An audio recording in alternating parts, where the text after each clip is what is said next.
Welcome on board the Sunday Bully Live, guys. Appreciate you showing up.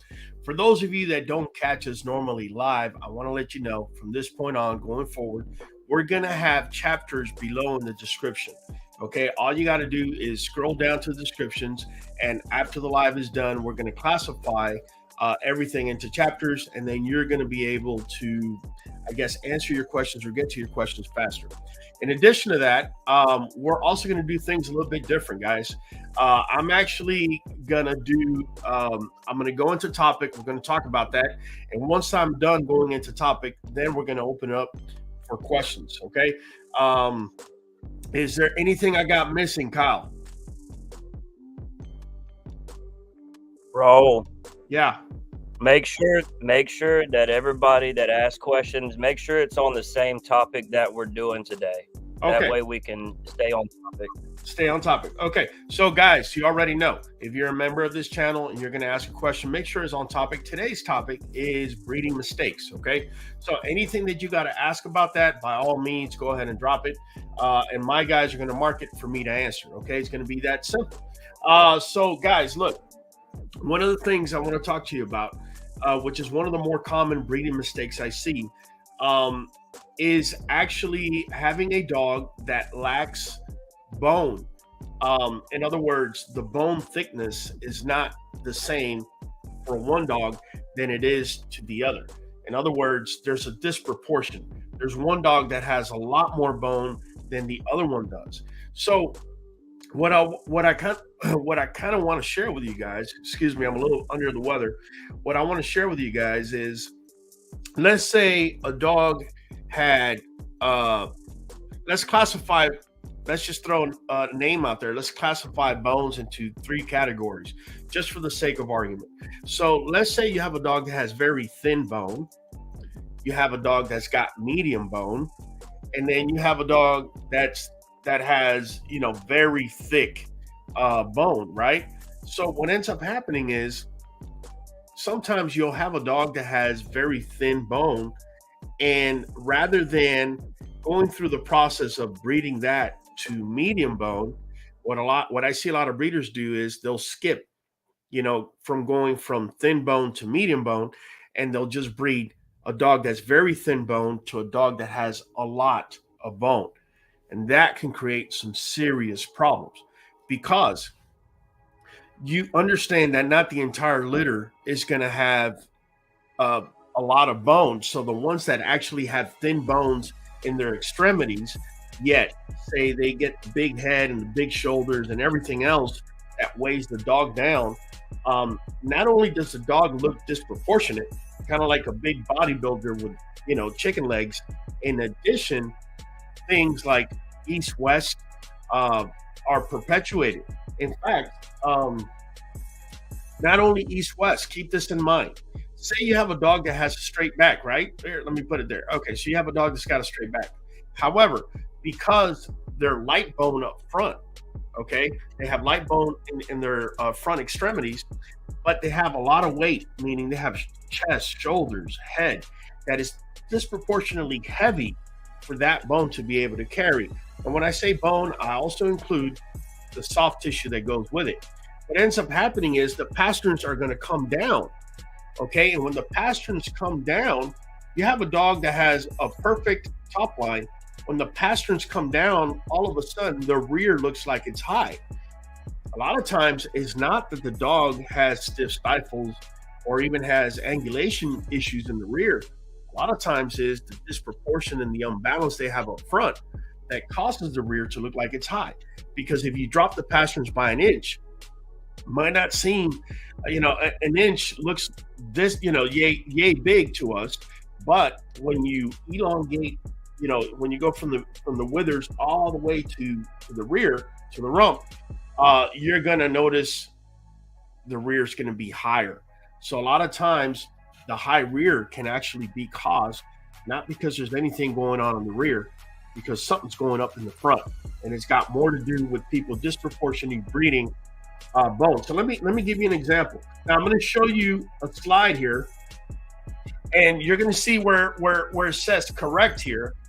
If you notice over here where it says correct, you're going to notice that that dog in proportion has more bone than this dog over here that's cathedral, right? So imagine if you were to breed the dog, and again, guys, I understand that these are flaws, but I'm just showing you the width of the bone so you can understand what I'm trying to get at. So if this dog that's correct up here, right? If in reality it was this one here where it says extreme barrel, you notice the thickness of that bone. If you were to breed cathedral to extreme barrel, you're gonna have a disaster in your hands. And I'm not talking about the east-west or the extreme barrel chest. I'm not talking about that, nor am I talking about the flaw itself on cathedral. Right now, I'm simply talking about bone girth and how, I mean, the mistakes that I'm seeing is people will breed cathedral to this here because they're trying to seek bone. In reality, you should be breeding cathedral to medium, which is right here first, and then you can then breed to something that has bone like this. Okay, but if you go from cathedral to this right off the bat, that's where you start running into all these types of issues. Okay, since we're on this slide, also I want to share with you, obviously we have east-west that is prevalent. You can see it on the A-frame. You can see it on, where it says dwarfism down here, shallow barrel and extreme barrel. Now, mind you, this slide is more about chest than it is about the feet and their positioning. But the reason I want you to comprehend this slide is because the chest, or the lack thereof, will cause east-west.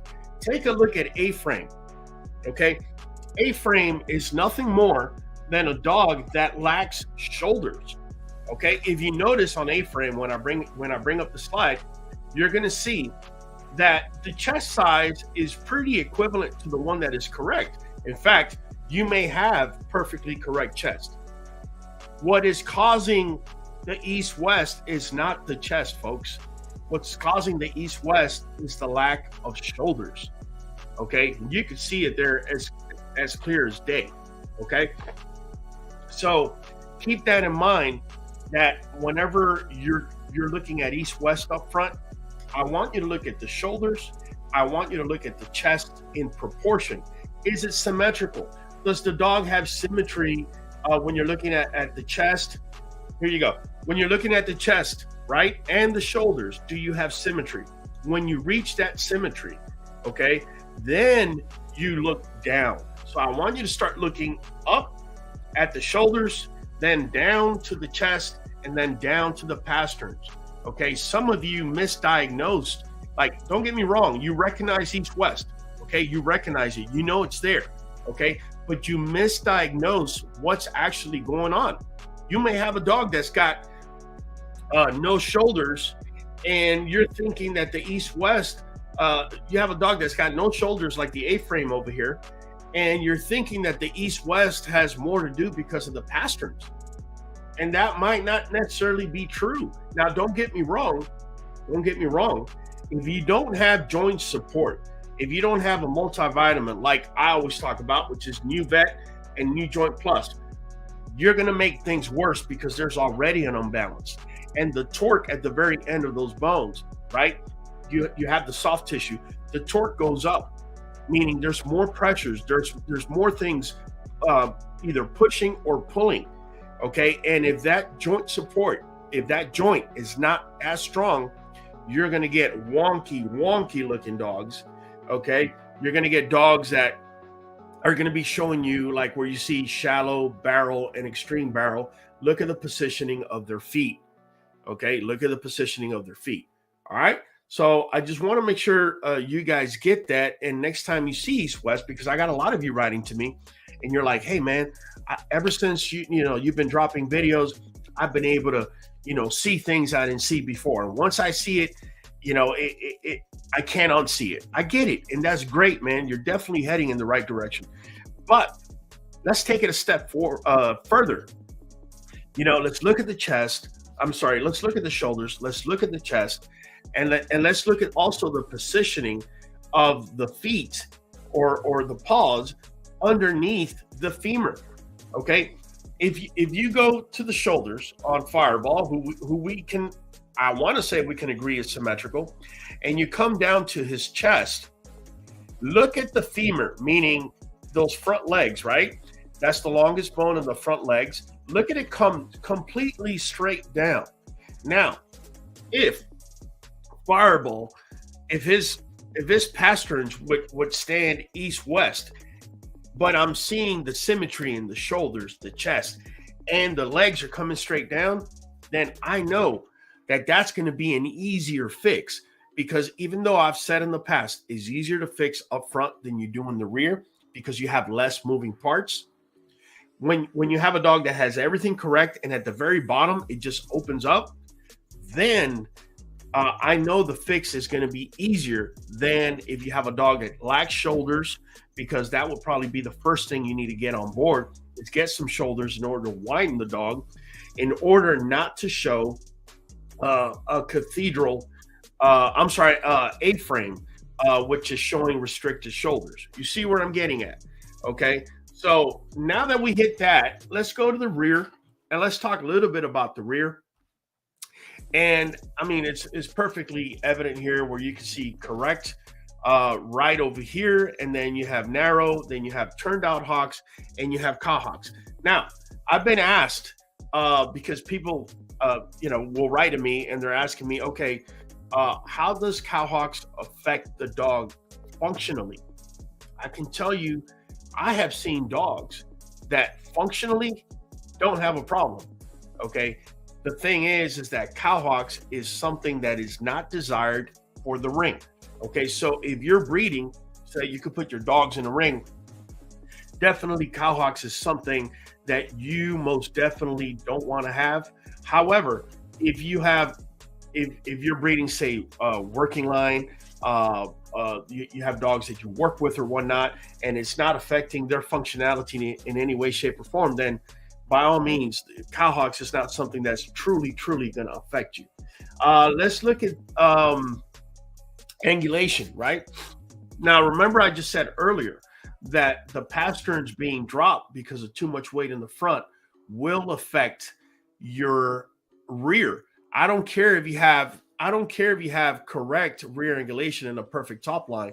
If that front pastern is dropped, that rear is going to seem like it's higher than what it needs to be.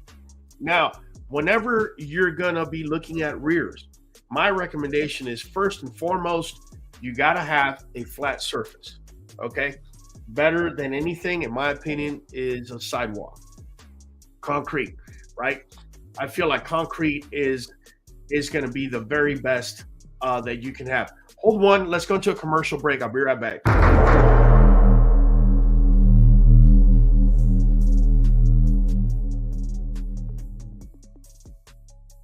Okay. Sorry, guys. I had a sneeze. I've been a bit under the weather.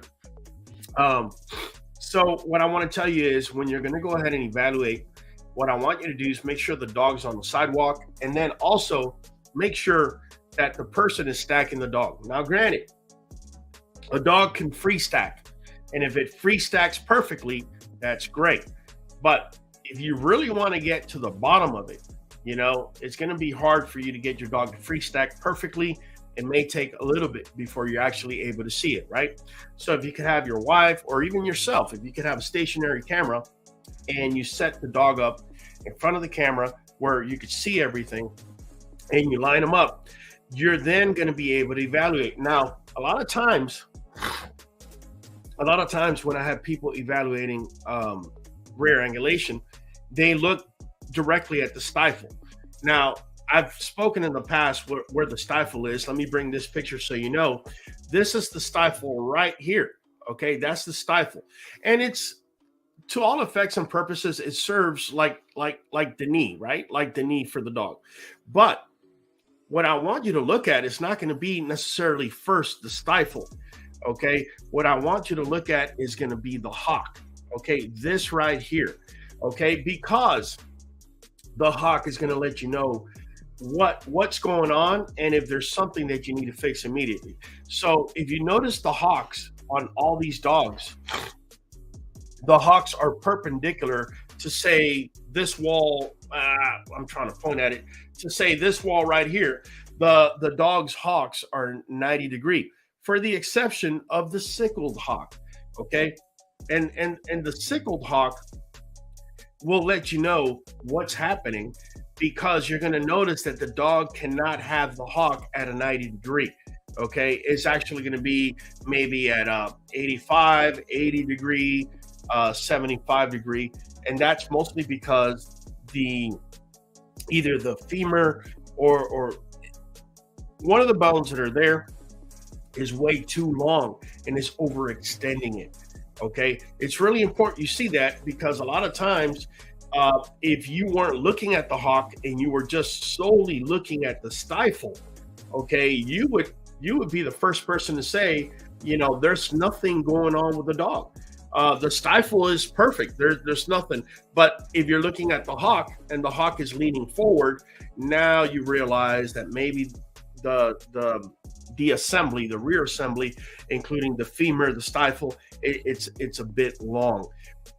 When you have a 90 degree hawk and you're seeing a lack of angulation, like over here on the short upper thigh, a straight stifle basically, that's when you're actually making a correct evaluation. So guys, we just went into the spiel. I'm out. And now we're just going to go straight into questions. I hope my guys have marked the questions. For some reason, I'm not seeing them marked. Okay, you weren't able to mark them. Okay, no issues. So let's talk a little bit about whatever you guys want to talk about. Let me answer your questions, and let's get into it right now. We got Adam Fields in the house. We got Trinidad in the house. All right, man. Appreciate you guys. Yeah. Hey, there ain't any questions. Nobody's asking us any questions, so they can't mark nothing. So they're listening. I'm hoping that they come up. They're listening. I hope that they come up with an example of something that I've spoken on. I got Mark Davis. Mark Davis, I'm gonna bring you in. You ready? All right, here we go. Let me bring Mark Davis in real quick. And I'm pushing you back, Hollywood. Mr. Davis, what's going on? All the way from Ireland, man. No, I have a question. I know I hear this a good bit. I'll just ask you the question. I won't get into that. Right, so is every female a breeding bitch or male a stud dog? And then the second part of that is, and what makes a breeding bitch or stud dog? Wow, that's an excellent question. Before I answer it, let me just say that every camp, I don't care who it is, every camp has their own definition as to what a breed stock should be. In my camp, my breed stock must have no more than one major flaw. Okay, you could have a major flaw and a minor, and we'll let that slide. But if you have a major flaw, if you have more than one major flaw, I consider that pet quality, and I'm moving it out the way. Why? Because the amount of time it's going to take for you to fix two flaws at the same time may be longer than I'm willing to invest as far as time is concerned. Keep in mind, when you have a female and you're going to breed her, at least for us in our camp, we're waiting until third heat. So for all intents and purposes, we're waiting 20 months, anywhere between 20 and 24 months. So let me just round it and call it 2 years. So if we're dealing with one flaw and it's going to take me 2 years, why would I want to deal with two major flaws that may take me 4 years to fix? I don't have that type of time. This is why I tell you guys, you need to match up your breedings. Okay, if you have a male that has east-west up front, but everything else is looking good, then get yourself a female that is tight up front. She's got good, perfect fronts. All right. If she's lacking if she's got a little bit of a high rear, if I don't know, something else minor's there, it's not the end of the world, because when they match up, you're going to be getting some pups that are going to be getting everything from dad, and they're going to be getting mom's front. And once that happens, that's when you get lightning in a bottle. Okay. But when you start breeding a dog that's got slide east-west with a dog that has one leg that looks perfect up front and the other one is turned out, you're not fixing anything. In fact, you're starting to double up on the same mistake. So for me, all intents and purposes, one major flaw, you could have a minor, no big deal. We can work with that as far as you becoming breed stock. Does it end there? It doesn't end there. We're really not, I mean, that's going to classify you as far as breed stock in my yard. We're going to find out whether you're breed worthy or not when you start producing. That's really what it comes down to. Are you able to produce? Are you able to fix? Do you push your look? Is your symmetry? Let me give you an example. And I spoke about him earlier. My boy Fireball. If he's producing wonky dogs, what good is he? He's a great looking dog, and that's the end of the conversation. If he can't produce his look, if he can't fix, flaws, make them more symmetrical like he is, then at that point, all you got is a beautiful dog that can't produce. Okay. And that's probably the biggest heartbreaker for any breeder. Because we look at the potential of the dog. We look at, we start dreaming. We're like, man, if we could get this dog's front with this dog's rear and put it together, that's the way it would go. And that'd be great. But then you put it together and you realize all these, dogs don't look like him, or he's not fixing the flaws. And now it makes it harder because now you must have a perfect dog in order for that dog to be bred with. You see what I'm saying? At least that's the way we see it. I don't know. Do you have anything you want to add to that, Mark? I suppose just since COVID, like, you've kind of see every male dog that's born is the new best stud, kind of. And, it's just, we in Ireland have a bit of a problem with dogs aren't selling, but yet people are still doing breedings. And every day there's somebody texting looking to rehome a dog. And I just, look, it is what it is, and probably I shouldn't be saying that, but I just think, like, sometimes you have to say, maybe now isn't the time. Yeah, maybe now, especially with the ban going on in the UK. But listen, Mark, I'm going to let you go because I got people driving in questions. I need you to do what we spoke about, and next week you're going to hammer this thing, all right? Nothing but love for you, bro. And also, guys, if you have not gone to Mark's website, Irish Bully TV, also Irish Bully Rising Registry. Mark actually puts shows together. He's a host in Ireland. Anything else you want to add, Mark? No, just to say well done to Big Prior Bullies on his Best XL there from the Nationals yesterday. Absolutely. We're going to get in topic on that right now. Thank you so much, Mark. Yeah, real quick, man. Let me just send a special shout out to a major supporter, also somebody who I interviewed last year, and his name is none other than Big Prior Bullies. Shout out to his wife and himself and his family. They all work together. And in fact, I want to share with you just a little tidbit of the video that I actually where I actually interviewed him, so you guys could check it out if you wanted to. It's right here in this channel. Check it out. American Bully Pockets, Standards and Classics, XLs. Hey, that's where it's at. Okay. How about double XL?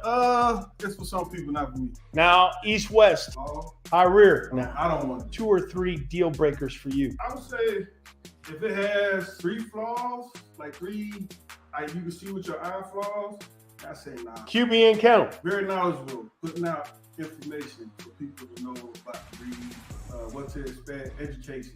Okay. That's what I was trying to say, education. Big Prior Bullies.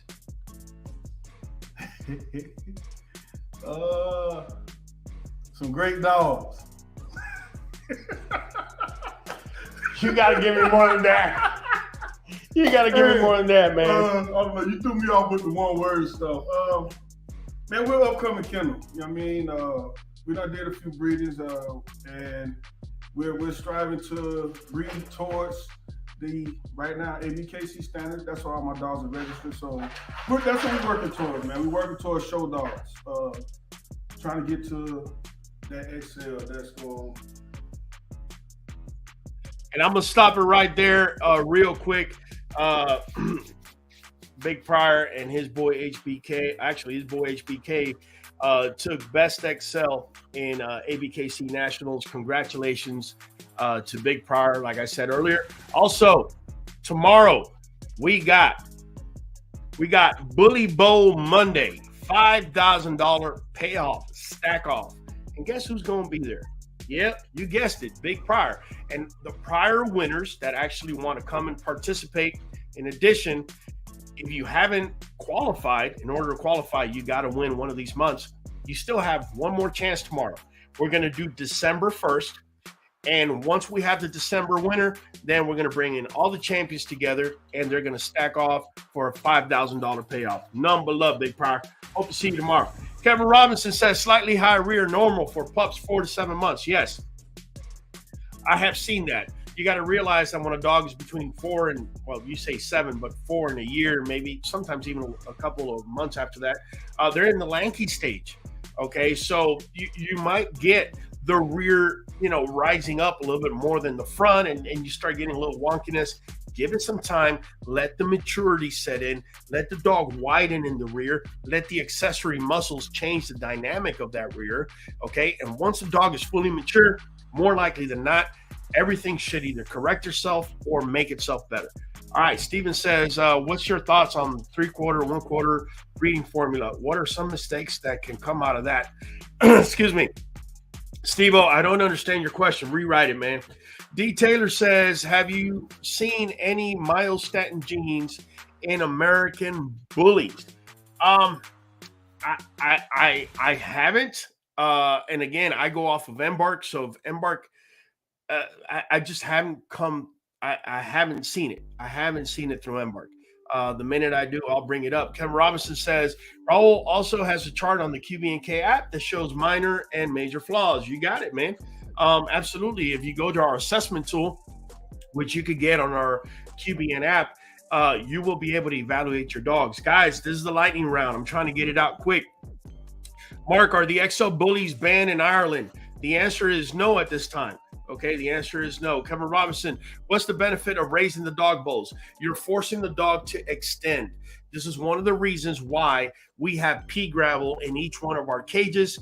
It's about 4 to 4.5 inches in depth. Every time the dog steps, it sinks, and it forces them to walk on tippy toes. It's kind of doing the whole raising the bowl thing, except you're doing it for hours on end. That's the main advantage of that. Lorenzo, when trying to correct the muzzle, can you run into underbite, overbite problems? Absolutely, man. If you go too bully, you may get an underbite. For those of you that don't know what an underbite is, you're looking at it right there. That's an underbite, okay? And if you're breeding too small of a dog to a bigger dog, or a dog that's snippy at the front, you may run into overbite, okay? That's what it is. Also, keep in mind, guys, what I was telling you earlier. If you have a dog that's east-west up front, and you breed it, and again, I know it's not the same breed, but just for the sake of argument, you bred it to another dog that's east-west, okay? You may end up getting some serious funky stuff going up front because part of the problem that one dog may have, which is weak pasterns, and the other one may have a cause of east-west because of lack of shoulders, for example, may end up causing this sort of wackiness. Also, keep in mind, guys, you must nutritionally balance your dogs. I have proven it. I've had people ask me about genetics, and I've shown you guys. This is my boy Fireball as a pup, and right here, he is showing east-west. I started him on a supplement. If you can see it up here, Nuvet and Nujoint Plus, and that's our order code. Now, mind you, I didn't start him on Nuvet at the time because I didn't know, I wasn't familiar with it, but I was supplementing the same stuff they have up there, with the exception that they have the right amounts. So the results that you're probably going to get from Nuvet are going to be much better than what I was getting. But nonetheless, we were able to get that east-west to correct. And now you're looking at the boy right now, and it just doesn't get better than that front right there. Just keeping it real with you guys. Let me go through the last couple of questions we got here. Oh, yeah. Questions coming in now. Let's see. When trying to correct the muzzle, well, we answered that. What exercises can you do to bring out the upper shoulders? Ooh, that's a good one. If you guys notice, if you guys have been watching our dog pack videos, we have the dogs climbing mounds. That usually helps shoulders. Also, when they're coming down the mound, it usually helps the chest. Can we cover flaws in head as underbite? Would that count as 2 flaws to you because of time to fix? If it's a slight overbite or slight underbite, for me, it's not the biggest of deal. But if it's an underbite, I'm staying away from it just because of time, man. It's as simple as that. Isaiah's asking if we're going to spin the wheel. That's going to be next week, Isaiah. Listen, I'm getting this sign from Kyle Holland already. I've gone over my time. So listen, guys, going forward, we're going to be doing it this way. Tomorrow, we're doing Bully Bowl, $5,000 bully stack off. First, we're going to find the December winner, and then we're going to follow that up with the overall champion. Real quick, let me bring all my guys from the back, and there you go. Hey, start it up, Hollywood. Guys, don't be mad at Raul. Be mad at his producers for making this show a little bit shorter, but we're trying new things and trying to make it better for everybody. This is your boy, Hollywood Holland, your boy in the back of the queue, and we're catching you on the next one. Mark Davis. Mark Davis from Irish Bully TV, live on QBNN, QBNK. Over and out. Steve-O, your mic is off, man. Come on, man. Fam, you already know the platform that brings you the knowledge for your noggin. You already know. Catching you on the next one. Hey, guys, it's been Raul from the Q. Hey, let me know below in the comments if you have any questions I didn't answer. I'm going to answer the first 25 questions you drop. It's been Raul from the Q. Catching you on the next one.